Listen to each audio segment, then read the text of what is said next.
It took Andrew almost an hour to calm down before he could go home. I did not expect to receive such news on this day. He didn't want to tell his wife and then his daughter everything.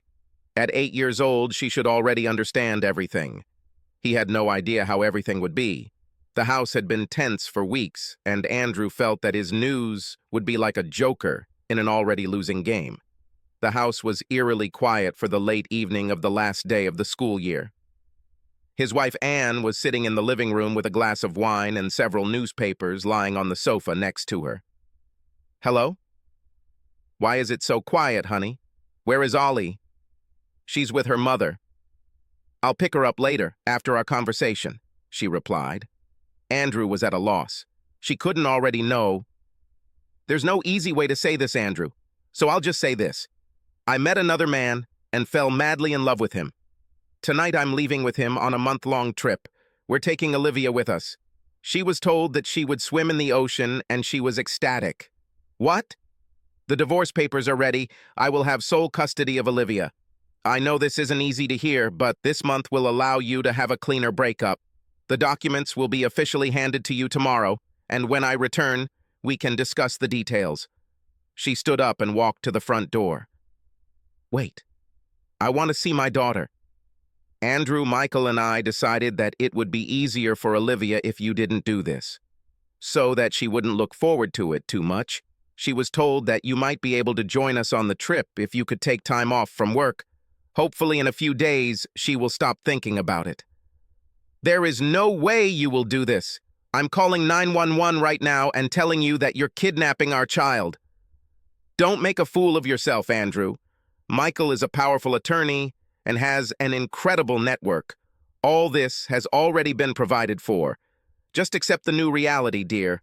Michael says it will make things easier for everyone. Anne, today I learned something that I have to tell you about now. It makes a difference, trust me." Andrew's throat was so tight that he could hardly breathe. "Oh, I'm sure this is very important, Andrew. But trust me, it can wait until I get back, okay? Bye. The driver is waiting." "I'm dying, Anne," he shouted as she left. "Don't be so dramatic, Andrew. You will survive."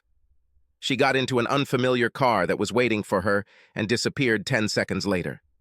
Andrew tried to call her, but she left her phone on the bedside table. He then tried to call his mother-in-law to talk to Olivia, but there was no answer. He called 911 and reported the child abduction. 2 policemen came to give evidence and told him that he would hear from them within 24 hours. In the evening, he received nothing and collapsed on the sofa long after midnight. The next day, Andrew woke up with a pounding head. Police had not yet released anything this afternoon, but Andrew received a text message from an unfamiliar number. Attached to the SMS was a photograph of Olivia, Anna, and an unknown man. They were all on the beach. A real family photo, but with a different father. This is all. Game over. Anne was glad to be home after a fantastic but tiring trip. She was surprised but also relieved to see that Andrew was not there.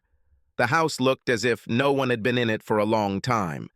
The divorce papers and the glass of wine were in the same place where she had left them a month ago. There was an unopened envelope on the sofa, but what intrigued her most was that all of Andrew's clothes and personal belongings were still in their bedroom or in his home office. Seeing that her father was not at home, Olivia went to her best friend who lived across the street. Anne plugged in her phone to charge it after a month of inactivity and saw that she had received several calls from an unfamiliar local number. It could wait. She needed to wash a bunch of laundry. She was about to leave to run some errands when the phone rang. "Mrs. Ann Coleman?" "Yes, it's me. My name is Christine Ryerson from Bellevue Palliative Care. We have already tried to contact you several times today. Ma'am, it is my sad duty to inform you that your husband Andrew passed away early this morning." "What? What the hell? Palliative care? What is this, a joke? Because this is not funny." "Mrs. Coleman, I was informed that your husband was never able to tell you that he has an aggressive form of glioblastoma, an incurable form of brain cancer." After this, Anne did not hear anything Mrs. Ryerson said.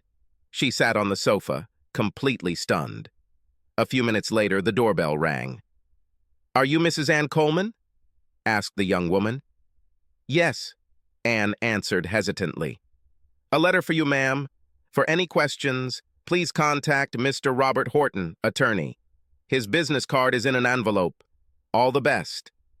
Ann opened the letter with trembling hands. "Ann, thank you so much for allowing me to say goodbye to Olivia. Don't worry, I left something for her.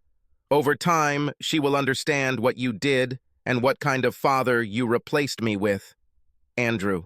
Subscribe to our channel so that your second chaff doesn't cheat on you, and go ahead and listen to the next story, because this story is nothing compared to the next one. If you're under 18, don't even think about listening to the next one.